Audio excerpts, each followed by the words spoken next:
didn't have my camera on, Chuck. You have to. Bro, you might have thought you knew how to sharpen a chainsaw, but after today, I'm gonna blow your mind.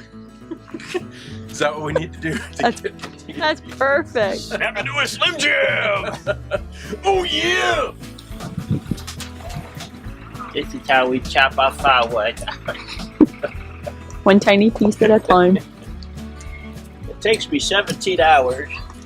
This is how you split a log. Like this. Like this. Take it.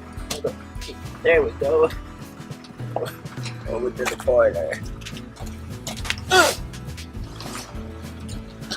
That'll heat us for the next 5 seconds. 5 seconds worth of heat.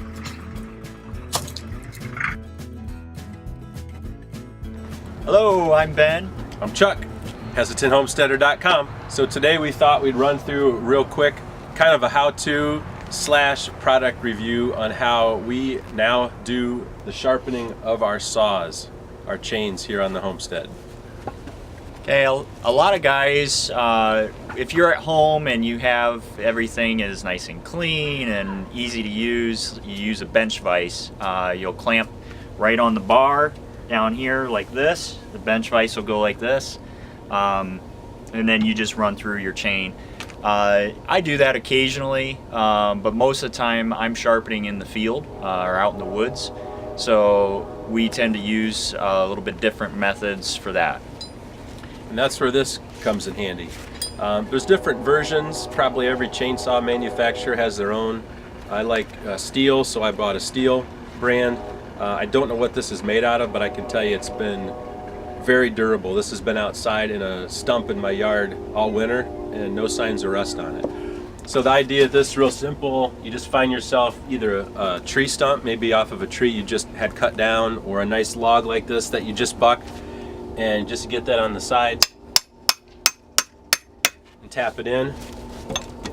It's got a thumb screw on it. You just set your bar right in there and you want to get it up, get it elevated, and then just tighten this thumb screw. And so that holds this steady, but it allows your chain to spin so you can sharpen it. So the old way that we used to sharpen our chains, Ben, you want to show them how we did that? So this is still a very popular way. A lot of guys still use this. Just the old hand file. You know, I used to use this solely, but I was not very consistent. I never got very good with it. So Chuck and I both actually had the same issue. So we started researching different ways that we could be different tools that we could be more efficient. So we got a consistent sharp chain every time.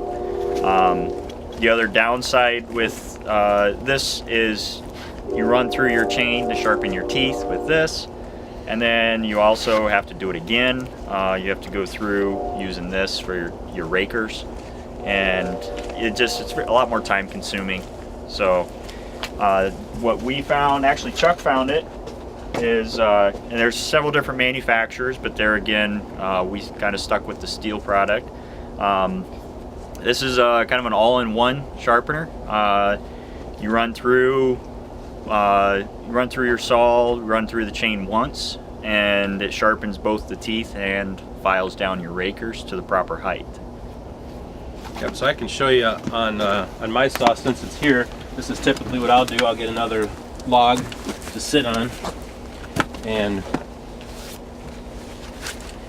what's really nice about this is it's already preset how this angle is to a 30-degree angle, and then it's got a directional arrow on it so you know how you position this with your saw. And so these metal rails are positioned and designed so that they will ride on top of the cutting teeth, so it always maintains the proper depth.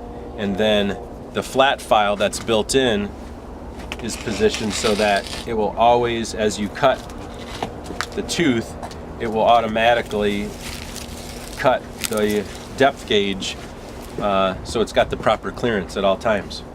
And so you just find your spot on your saw where you're going to start. I've got mine marked. You can't see it, but on this side there's a yellow, one of my drive links has got a yellow paint mark on it. And so that's where you know you sharpen all the way till you get back around to that. But you just line this up so your file is with the tooth, and you make sure that this is parallel with your bar, and it sits right on there, and then you just pull it through. And you can lock your blade in like this. We've also found, and Ben checked with the Stihl dealer, that the files in here are actually, we both noticed, more aggressive and removed more, were more effective than these, and they are designed that way. So I have found that if you're cutting, maybe like, I don't know, when I notice my chain getting a little bit dull, or maybe after maybe like 2 tanks of gas, I'll just go through and hit every tooth like 2 or 3 draws on it, and that does it. So the first time I used it, I thought, is this another gimmick? But man, after the very first time I used it, I was way more effective than all of the times I spent with this, because it was so hit and miss. Sometimes it would be awesome. Next time I would do it exactly the same, and it was horrible. This is consistent every time. It's very sharp. I love it, so I highly recommend it. So just, you know, everybody's different for the different brands. Ben's got John Thread. So when you buy this, and it's one of the benefits, just get to know your dealer, and they'll explain stuff. But just to explain stuff, when you get your chain, like for Stihl on the box, it'll tell you all the measurements that you have to be concerned with, because the sharpener has to match the type of chains you're running. And so when you go across here, it'll tell you your pitch, and it will tell you your gauge, and that's what's important, is that the gauge of your chain, so like mine is a .325, has to match up on your sharpener, and it's actually molded right into the plastic. This is a .325.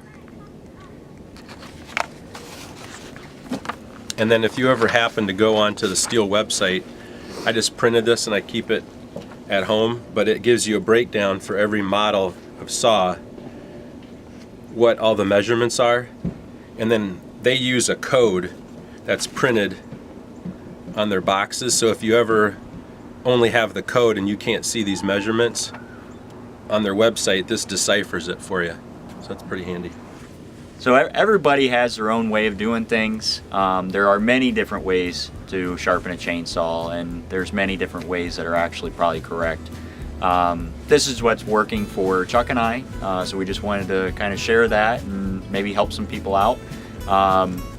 Thank you for joining us, and hopefully this is useful to you. I'm gonna get back to work.